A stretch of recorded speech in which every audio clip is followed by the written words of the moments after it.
Hi guys, this is a quick follow-up on the Syma S105 Micro Series helicopter.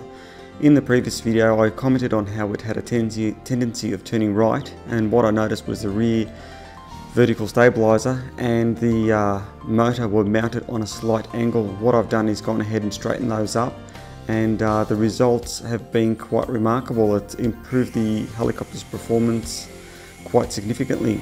First thing you need to do is trim the helicopter out on takeoff. Once you've got it pretty much trimmed out, you're ready to do some flying with it. I'm just doing a little bit more trimming here again, and from here on in the video is pretty much uncut. You can see it flying around quite comfortably. It can turn left, it can turn right, I can land back where I wanted to without any dramas whatsoever.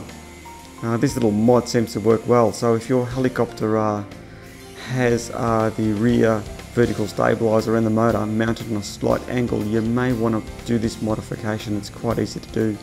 Once straightened up, it flies left and right, no dramas whatsoever, which makes it a lot more controllable.